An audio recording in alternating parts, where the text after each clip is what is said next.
What's going on, guys? My name is Tom and welcome back to my channel. As you may or may not know, I'm currently an architecture student, and today I will be reacting to a $26 million luxury log cabin located in Aspen, Colorado. But before we get into it, make sure you obliterate that like button for the YouTube algorithm, and without further ado, let's jump into the video right now. Now, as far as stats on the home, it is 7 bedrooms. It has 10 bathrooms. It's just over 14,000 square feet, situated on just over 1 acre of land, asking just under $26 million.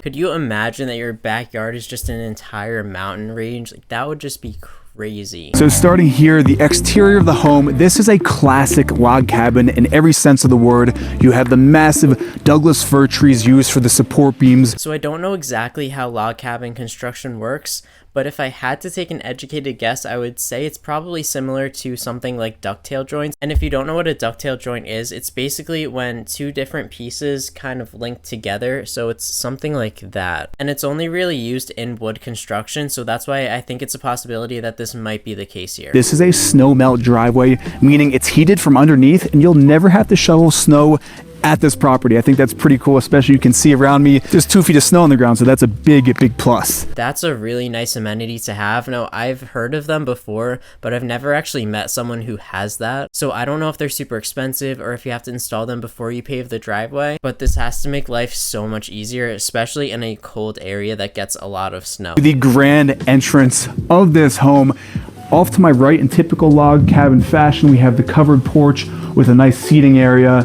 It's definitely oversized, and just to show you the proportions of the materials used, look how large this Douglas fir is compared to me. I'm not surprised that the tree is that large. If you think about it, the house is massive, and if that wood is the only structure, you're going to need some very dense pieces in order to keep it standing. Especially considering it's in such a harsh environment, you don't want that wood to lose any of its structural capabilities. I love walking through these double pane glass doors. They even have the etching of the hawk that we found on the wood beams at the front of that overhang.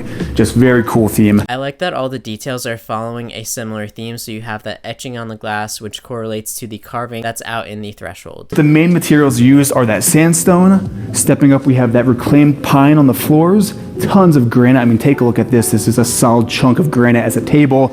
And then tying everything together, we have that rustic plaster on the walls. I bet that all of these materials are imported locally too, so that will keep the total embodied energy at a lower level, which is ultimately better for the environment. Main thing you notice when you first walk into this home are these 30-foot double-heighted ceilings in this entryway foyer. Again, with these double-heighted ceilings are these huge Douglas firs. That's honestly really breathtaking, and I can almost guarantee that's definitely supposed to be that wow moment of the home. Just the grandiosity of it, it really starts to bring you back down to earth and remind you that there's so many greater things out there that are beyond yourself. And that's one of my favorite ways how architecture can start to influence how we feel. We have floor lighting, which really highlights all the grain, all the knots in the wood, really giving you the feeling, bringing that outdoor and the rustic nature of Aspen into a $26 million log cabin. Yeah, I mean, it should kind of go without saying that obviously there's a very clear indoor-outdoor relationship in this house that is constantly paying homage to the nature that is around it. The first thing you notice when you walk in this room, again, are those double-heighted ceilings with the cleary windows at the very top, which are cut out, allowing that natural light to flood in from both ends. I just want to stress this point a little more. When you have very high ceilings, it is super critical that you have windows at the top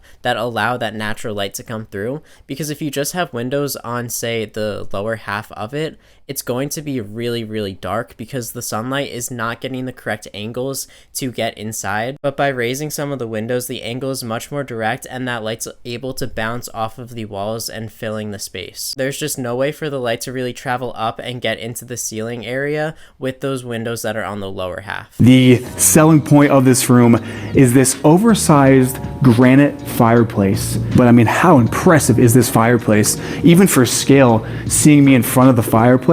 I also want to take a second to point out the textures that are also involved. It's not trying to be super sleek, super modern, everything is smooth to the touch. Because you're in nature, you want to bring out those textures of the roughness, of the different bumps, the imperfections. Those are really what's going to make the space feel a lot more homey and a lot more in place with the surrounding context. house. Every room pretty much in this home has an oversized fireplace. I'm going to assume that there's no heating or cooling system, and if there is, they probably only want to use it on the extreme days. So it's just another element to really help push this concept that they're going for. Welcome to the entertainment wing.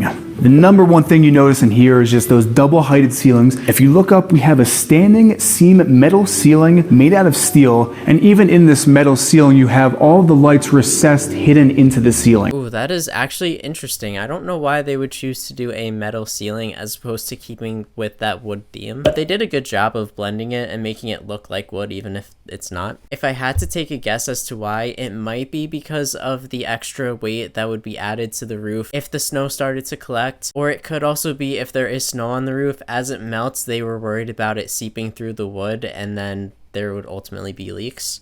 I'm not really sure. Huge LED TV. We have the pool table right in center. Off into the corner here, we have this old-fashioned... Okay, I want to stop here real quick to point something out. So I think sightlines are super important in architecture, and I really like that when you look up into that window, you can see other parts of the house. Welcome to the home theater. This is true stadium seating. When it comes to theater design, there's a lot of, for lack of a better word, rules when it comes to designing them. Specifically, these sightlines are super important for obvious reasons as well as the acoustics. So this tiered seating that they have isn't required for a home theater, but it is nice that they're taking that into consideration still. Turning the corner to the first guest bedroom, the first thing you notice is this awesome river rock, which is making up this fireplace. Now, every guest bedroom has a fireplace, which in itself is super unique. That fireplace is really telling that they probably don't have a heating system in the house, and that is their form of heat generation, which isn't necessarily a bad thing. It could be smarter in a way, considering the house is so massive.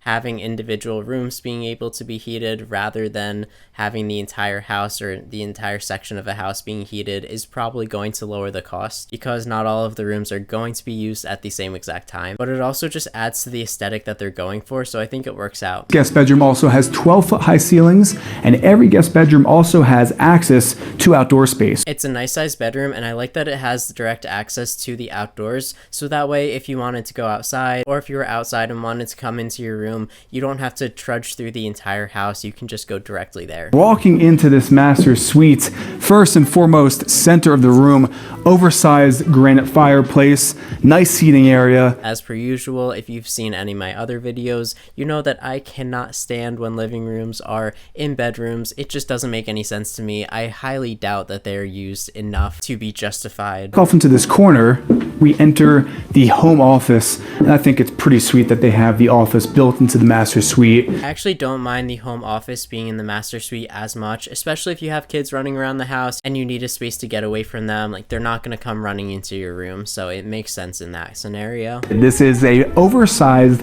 A-frame window, and you'll notice that there's no curtain. So this is purposely done so that natural light wakes you up in the morning. You're kind of in sync with the seasons. I like that the windows are matching the contour of the roof, and I'm sure they did it on both sides, so there's always light just being poured into the space. But I don't know about this whole no curtains thing, but I guess it's one way to force you out of bed. This house looks great in the daytime. Wait till you see it at twilight. Because there's so much glass, it's really turning the house into almost a lantern, where it's glowing from the inside, but that light is still radiating out and slowly fading away the farther you get away from the house. We've actually been saving this for twilight. Outdoor courtyard right off the kitchen. And during the winter time, you're not going to get too much use out of this, although there is this, I would take a look at this fireplace. Huge outdoor fireplace. I love courtyards. They really need to be used more in just the average home rather than just being completely exclusive to these upscale luxury homes. And if you think about it, all that really is, it's just a void of space that's surrounded by built objects. So it's nothing you can't do on a budget. It really just depends on how you lay the house out from the start of the project. So that's it for the tour. Overall, I think it's a beautiful house. I think the concepts that were put into place were executed exceptionally extremely well, from all the natural elements that were included to really make the space feel warm and inviting, to the grandiosity of its scale, and just the way that it blends into its surrounding context. But with that being said, thank you so much for watching. I really do appreciate it. As always, let me know what you think of this house in the comments below. I would love to hear your thoughts and opinions. If you enjoyed the video, make sure you like, subscribe, and turn post notifications on so you get notified every time when I upload. Come join the fam. It's a fun time here. Thank you again so much for watching, and until next time.